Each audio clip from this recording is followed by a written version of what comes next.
সূরা ইখলাসে আছে কুল হু আল্লাহু আহাদ, বলো আল্লাহ এক অদ্বিতীয়। আর ঋগ্বেদে আছে একং ব্রহ্ম দ্বিতীয়ং নাস্তি নেহেনা নাস্তি কিঞ্চং, সৃষ্টিকর্তা মাত্র একজন, ওই দ্বিতীয় কেউ নেই, কিঞ্চিত পরিমাণেও নেই। তখন আমার মাথায় চিন্তা আসলো যে সৃষ্টিকর্তা যে একজন, কিন্তু আমরা তো অনেক ধরনের মূর্তির পূজা করি, তাহলে এগুলো কোত্থেকে আসলো? অথচ বেদে আছে নাচ্চি কাচ্চি জাদিতা না জাদিপা নাস্তিপতি মাস্তি, সৃষ্টিকর্তার কোনো প্রতিকৃতি নেই, কোনো ছবি নেই, কোনো মূর্তি নেই, কোনো ফটোগ্রাফি নেই, কোনো আইডলস নেই। তাহলে আমরা কেন এই ভ্রান্তিক বিষয়গুলো নিয়ে পড়ে থাকবো? আসসালামু আলাইকুম ওয়া রাহমাতুল্লাহি ওয়া বারাকাতুহু। আলহামদুলিল্লাহ, আল্লাহর কাছে লাখো শুকরিয়া যে আল্লাহ তাআলা আমাকে হেদায়েত দিয়েছেন। এই হেদায়েতের পথে আসার যে গল্প, ছোট একটা গল্প আমার আছে, এই গল্পটা আপনাদের সঙ্গে আমি শেয়ার করতে চাই। তো আমার পূর্বের নাম ছিল শ্রী প্রহ্লাদ চন্দ্রশীল। আমার বাসা হচ্ছে রাজশাহী চাঁপাইনবাবগঞ্জ, নাচল থানা। আমার বাবার নাম হচ্ছে শ্রী প্রণয় চন্দ্রশীল, মাতা শ্রীমতী শোভা রানী। যখন অনার্সে ভর্তি হই, এক সময় এই অবস্থায় আমার এক বন্ধু আমাকে বলল যে বন্ধু, তোদের ধর্মতে অনেক ধরনের ভ্রান্তিক কথা আছে, এগুলো আমি মানতে পারি না। আমি ভাবলাম যে আমার ধর্মে ভ্রান্তিক কথা থাকবে, এটা তো হতেই পারে না। ওকে আমি আমার ধর্ম যে সত্য, এই কথাটা বলবো, এক সময় তাকে প্রমাণ দেবো, এই কথা মনে মনে চিন্তা করলাম আর কি। আর ও আমাকে বললো যে তুই যদি বিশ্বাস না করিস, তাহলে তোর হচ্ছে ইউটিউবে গিয়ে ডক্টর জাকির নায়েক লিখে সার্চ দিয়ে ওর ভিডিও তুই দেখতে পারিস। এক সময় ইউটিউবে স্ক্রলিং করতে করতে হঠাৎ একটা ভিডিও আসলো ডক্টর জাকির নায়েকের। ওইখান থেকেই আর কি আমার ওই জাকির নায়েকের ভিডিও দেখা শুরু। এর থেকে ইসলাম সম্বন্ধে জানা, আমি যে একটা ভুলের মধ্যে আছি, এইটা একটা জানা। একটা সময় কি আগ্রহ নিয়ে আর কি রাত দিন ভিডিও দেখতে থাকি। আল ইমরানের 64 নম্বরে একটা আয়াত আছে, এসো সেই কথায় যা তোমাদের ও আমাদের মধ্যে এক।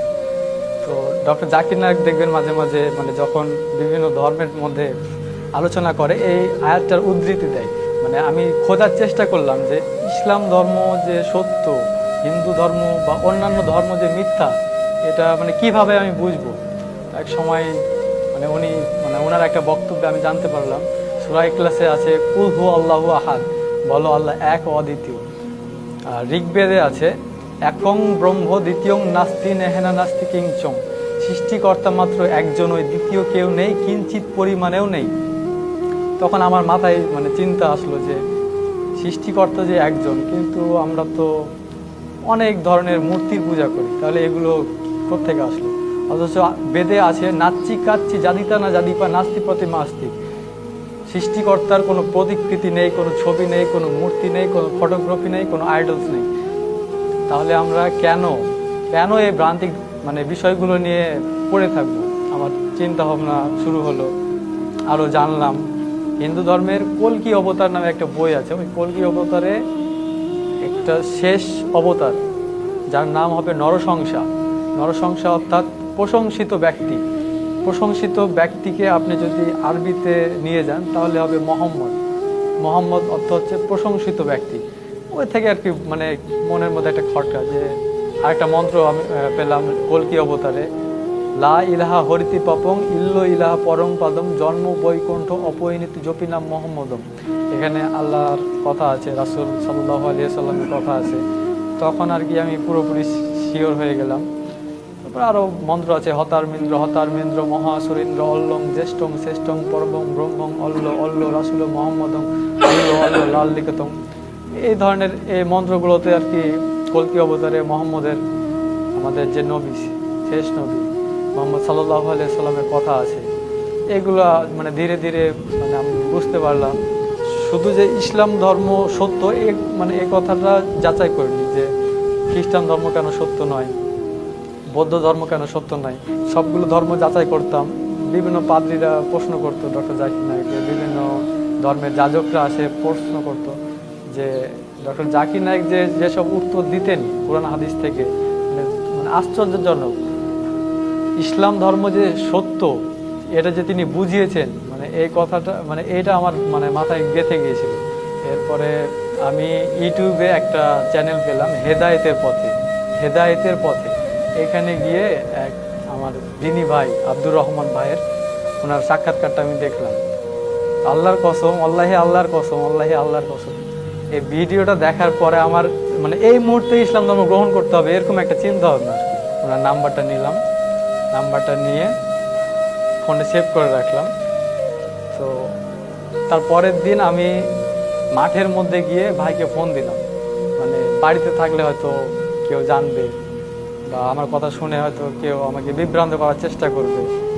তো আমি ফোন দিলাম ভাইকে, ভাইয়ের সঙ্গে যোগাযোগ হলো। ভাই আমাকে একটা প্রশ্ন করেছিল যে তুমি যে ইসলামে আসবা, তুমি কি ইসলামের প্রতি ঠিক থাকতে পারবা? তো আমি আপনাকে মানে ওনাকে বলেছিলাম যে আপনার এই ঈমানদীপ্ত সাক্ষাৎকার দেখলাম, এরপর আপনি যদি এত দূর পর্যন্ত আসতে পারেন তো আমি কেন পারবো না, আমিও তো একজন মানুষ। উনি বলল আচ্ছা ঠিক আছে। তারপরে ওনার কাছে আমি কলেমা শাহাদাত করলাম। ইসলাম ধর্ম গ্রহণ করার পরে প্রায় 3 মাস মতো বাসায় ছিলাম। হিন্দু থাকা অবস্থায় আমি প্রায় সব ধরনের পূজা করতাম, সব ধরনের উপাসনা পূজার বিভিন্ন কার্যকলাপে জড়িত থাকতাম। গ্রামের যত অনুষ্ঠান হতো মানে সবগুলোই আর কি পালন করার চেষ্টা করতাম, পালন করতামও। তো এমতো অবস্থায় ইসলাম ধর্ম গ্রহণ করার পর আমি ওইগুলো থেকে ফিরে আসছি।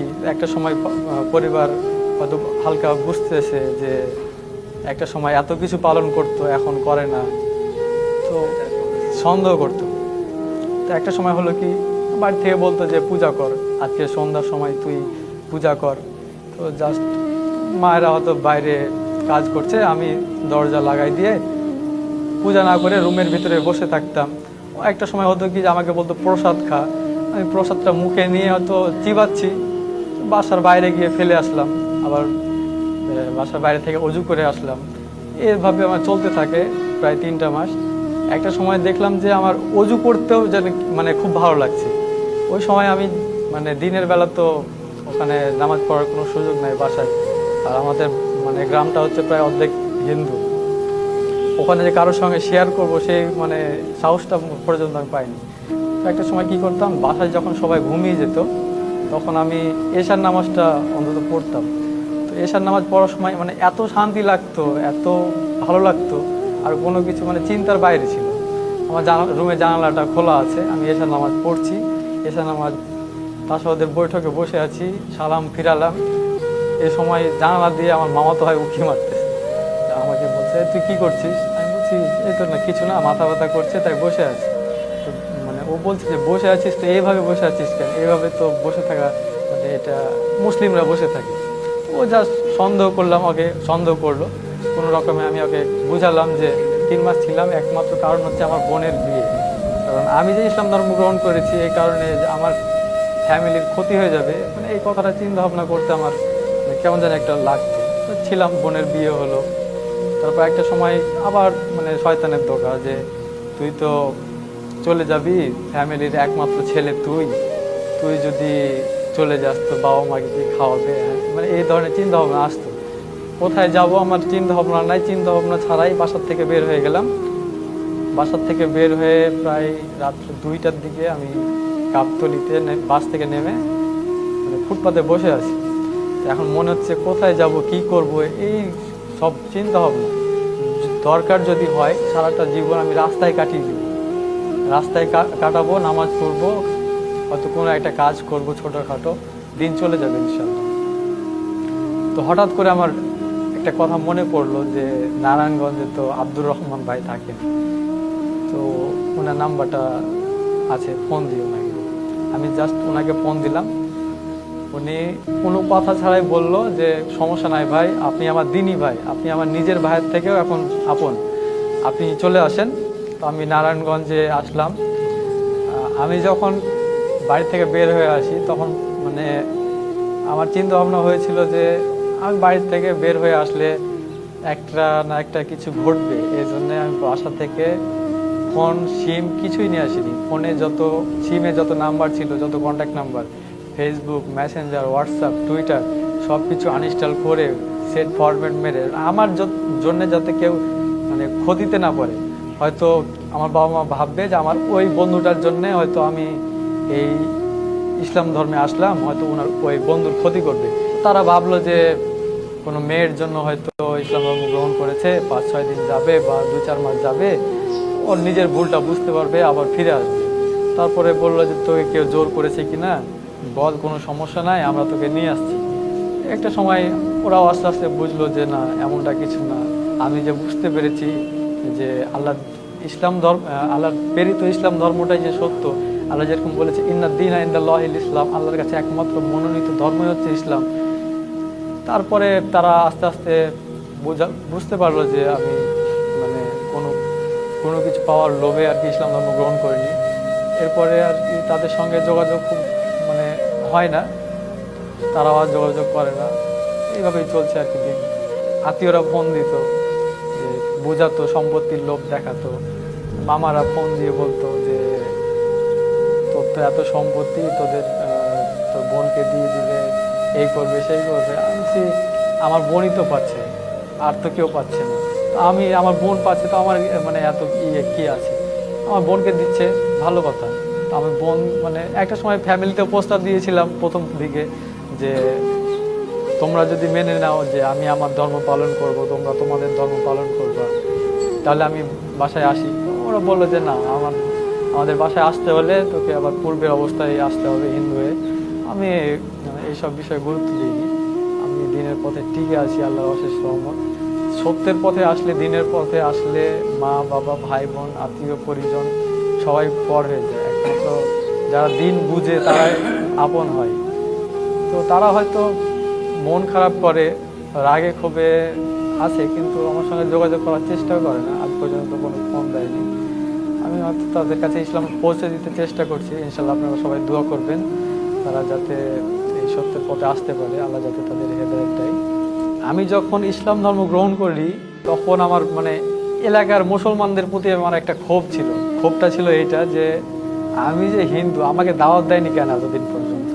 তো এই যে আমার একটা ক্ষোভ, এই ক্ষোভ থেকে আমি এখন দাওয়াতি কাজ শিখছি। আমাদের প্রত্যেকটা মুসলমানের উচিত প্রত্যেকটা ঘরে, প্রত্যেকটা অমুসলিমের কাছে এই দাওয়াতটা পৌঁছে দেওয়া। এটা আমার দায়িত্ব, এটা আমাদের কর্তব্য। আমরা এই বিশ্বে তাকালে দেখতে পারবো বিভিন্ন দেশে আমাদের এই মুসলমানদের যেভাবে নির্যাতন করা হচ্ছে, এই নির্যাতন একমাত্র ঠেকাতে পারে এই দাওয়াত। আমাদের দাওয়াত সর্বস্তরে পৌঁছে দিতে হবে। এই বিষয় নিয়ে আমাদের প্রত্যেকের কাজ করা উচিত। যে যেখানে আছে যতটুকু পারি আমরা এই দাওয়াতটাকে আমরা পৌঁছে দেবো ইনশাল্লাহ। ঋগ্বেদে আছে একং ব্রহ্ম দ্বিতীয়